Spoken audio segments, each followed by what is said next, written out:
berenang karena mengandalkan perutnya sebagai pelampung. Makanya mereka nggak akan tenggelam. Dia ngapung terus sambil berenang. Aduh, lucu banget. Desa Sriwe dikenal sebagai sentra rumput laut atau geranggang. Dan sekarang saya mau ikut panen di tengah laut. Biasanya Fun Trabas itu menaiki motor, tapi kali ini berbeda karena saya naik kuda.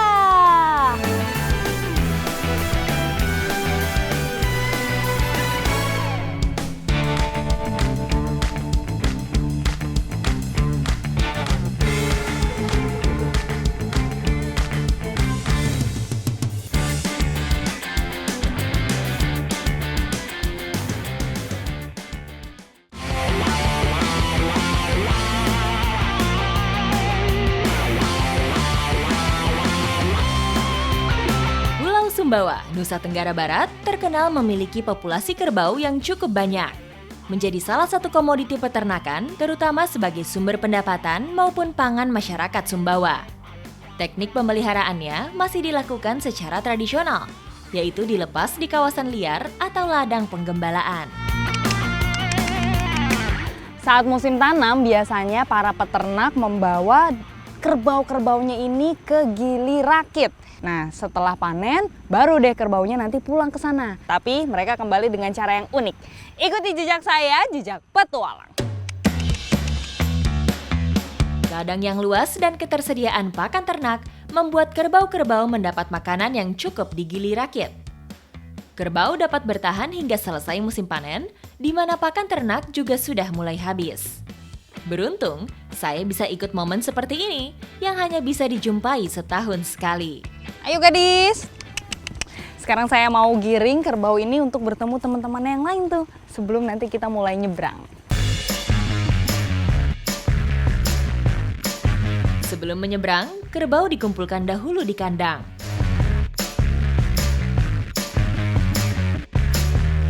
Jadi memang kerbau-kerbau di sini sengaja dibawa ke Gili Rakit supaya tidak mengganggu lahan warga saat musim tanam, soalnya di sana tuh kebanyakan tidak dipagari. Kira-kira sekitar 6 bulan ada di sini ya, Pak?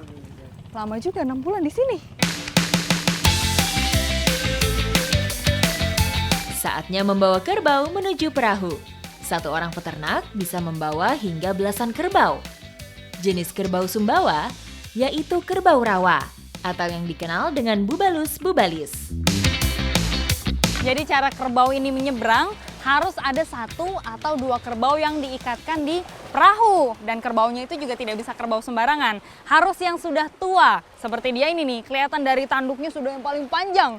Karena dari tanduknya saya bisa ngitung nih umurnya kira-kira berapa. Tuh kelihatan dari yang timbul-timbul. Jadi kalau dia udah diikat, nanti teman-teman yang lain mengikuti juga dia berenang. Rombongan kerbau sudah berbaris, siap mengikuti induknya berenang. Siap, Pak. Oke, aman ya. Sekarang pasukan kerbau siap untuk berenang. Tapi nggak cuma kerbau yang renang, saya juga mau ikutan.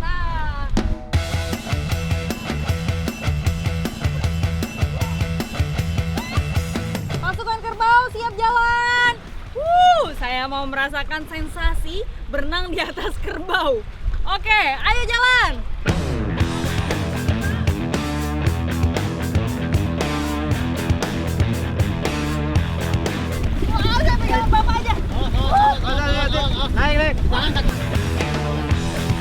Gerakan kaki kerbau bisa saya rasakan, sama seperti ketika manusia berenang.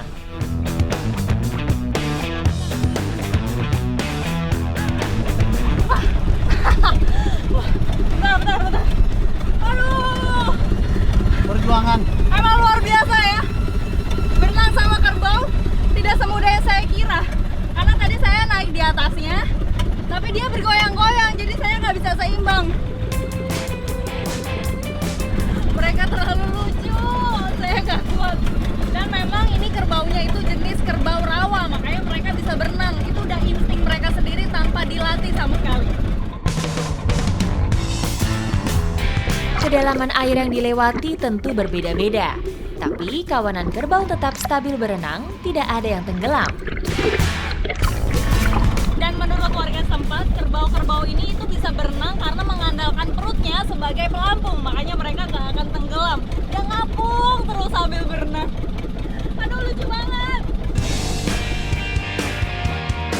perjalanan dari Gili Rakit menuju kampung membutuhkan waktu hampir 30 menit. Saya masih penasaran, ingin kembali berenang bersama para kerbau. Sebelum sampai pesisir, saya mau ikutan berenang lagi di sama kerbau. Tapi nggak mau di tengah-tengah, mau agak pinggir kerbaunya supaya nggak kena kaki-kaki mereka. Jenis kerbau rawa menghabiskan sebagian waktunya di air. Tak heran, mereka sangat pandai berenang.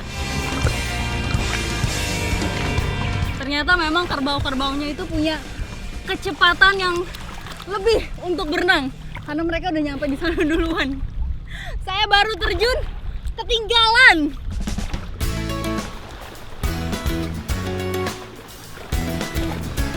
Mereka semua udah berhasil dikumpulkan karena tadi kan mereka mencar-mencar. Dan habis ini mereka akan dibawa ke kandang mereka.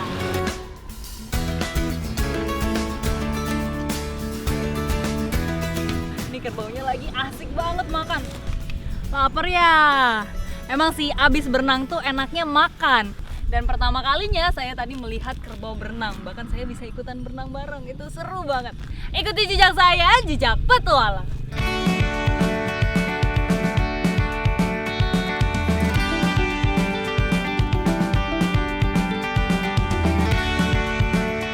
Di Sumbawa, kerbau tak hanya dimanfaatkan dagingnya sebagai sumber protein, tapi juga susunya.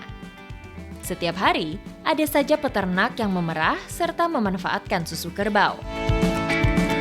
Kalau kerbau sudah kabur, kita nyarinya itu sampai olahraga berkeringat seperti ini.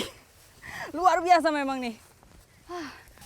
Dan ini kerbaunya mau saya bawa ke sana untuk diperah susunya. Karena di Desa Batu Tering ini terkenal susu kerbau terbaik di sini. Untuk bisa memerah susu kerbau, harus dipancing dulu menggunakan anaknya. Wah, lari dia, lari. Wah! Wah!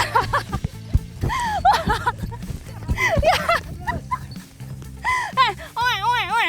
Wah, ini calon-calon generasi kerbau balap karena dia larinya juga kencang. Wah!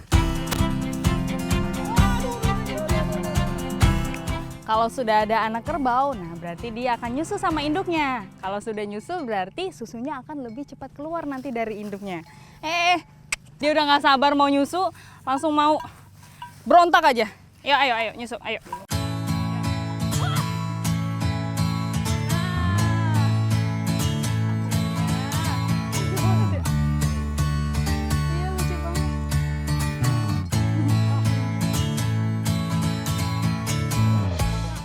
Air susunya udah keluar, jadi memang tadi anak kerbaunya sudah nyusu ke induknya, itu memancing supaya air susunya lebih banyak keluarnya.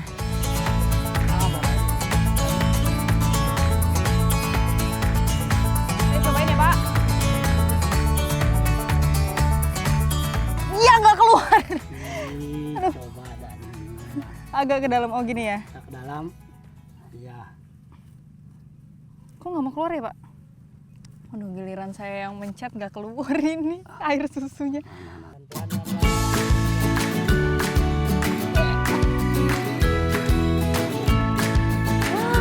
Ternyata emang meres susu kerbau itu tidak segampang yang saya lihat.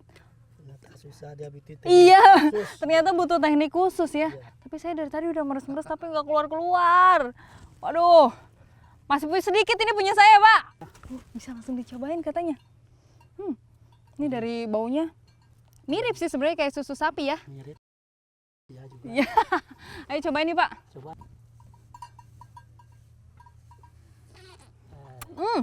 Coba saya rasa dulu. Tahan dulu Pak. Aduh, ini memang rasanya mirip kayak susu sapi, cuma dia lebih gurih. Ini sampai netes-netes saya minumnya. Ini kalau tambah es enak kali.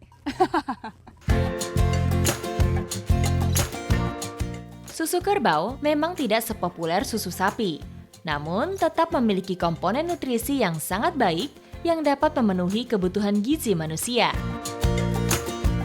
cukup banyak juga nih susu yang kita dapatkan. Karena waktunya pas di pagi hari. Kalau udah siangan dikit nanti dia ngambek, nggak mau keluar susunya. Dan susu kerbau ini selain bisa dimanfaatkan menjadi makanan sehari-hari gitu, terus bisa dikonsumsi, bisa juga untuk manfaat-manfaat lainnya. Penasaran kan? Ikuti jejak saya, jejak petualang.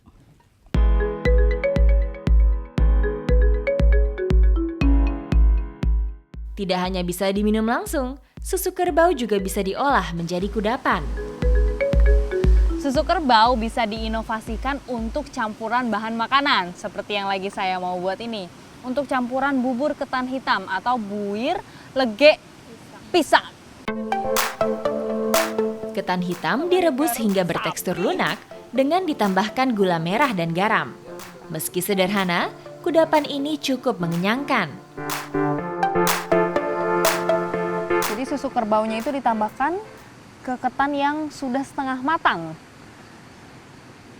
Nah, oke, tinggal diaduk-aduk aja ya. Memerlukan waktu setengah jam sampai ketan matang sempurna. Kelihatannya udah mateng ini loh Mbak Nova. Aduk-aduk dulu.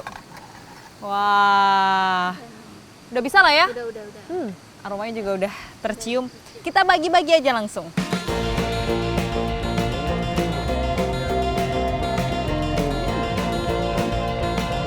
Enak. Tapi ini ternyata rasanya enak banget. Memang mirip seperti bubur ketan hitam, cuma dia lebih gurih karena ada campuran susu kerbaunya.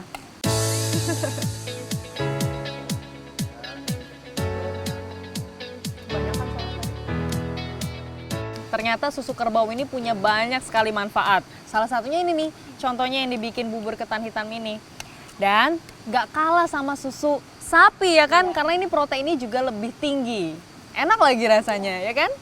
Ikuti jejak saya, jejak petualang. Enak.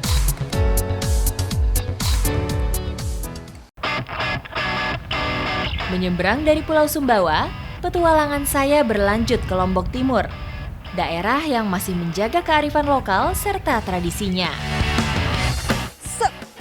Iya. Saya bukan mau main tenis, tapi saya mau nyorok, yaitu tradisi yang dilakukan warga desa Sabe setelah musim panen. Ikuti jejak saya, jejak petualang. Nyorok bukan sekadar mencari ikan bersama, tapi ajang berkumpul dan sukacita setelah musim panen. Ih, dapet. Lumayan dapat satu. Jadi memang untuk mendapatkan ikan kepait, pakai ini nih alatnya, sorok. Nyorok bisa dilakukan pada kolam yang surut maupun sebaliknya, karena tidak bergantung pada habitat ikan yang dicari. Nah, Kain pesara pola. tuh. Dia sekecil-kecil ini. Pola. Kecil-kecil dan dia lincah sekali. Sekilas, ikan kepait mirip dengan ikan cere. Populasinya sangat banyak di sini. Banyak warga masih mencarinya karena rasanya yang gurih. Harus jeli mencari keberadaan ikan kepait, terutama di pinggir kolam, karena kadang berada di balik rerumputan. Sorok harus lekas diangkat agar ikan tidak kabur.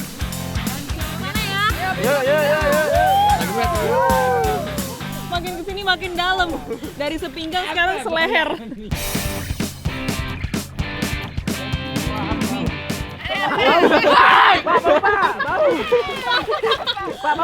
Wah, itu yang disorok bukan ikan, itu orang. Wah. Jadi ikan kepait ini kecil-kecil tapi bisa diolah menjadi makanan yang luar biasa enak. Ikuti jejak saya, jejak petualang.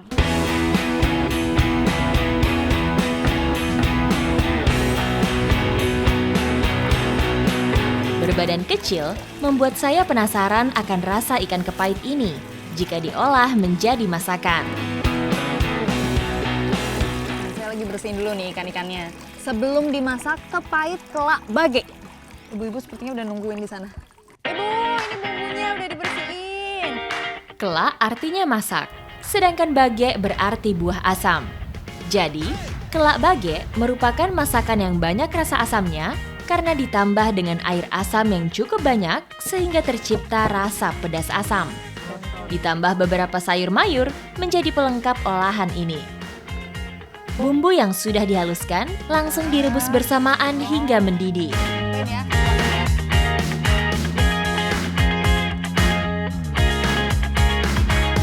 Mau cobain sekarang kepahitnya.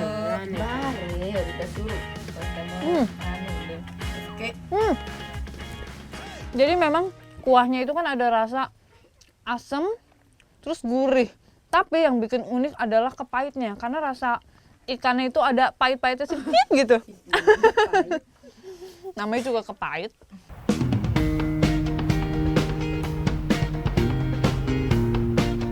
Walaupun namanya kepahit, tapi rasanya tidak sepahit namanya. Apalagi kalau udah dicampur dengan bumbu-bumbu yang sederhana dan juga bervariasi. Rasanya jadi makin mantap. Ikuti jejak saya, jejak petualang.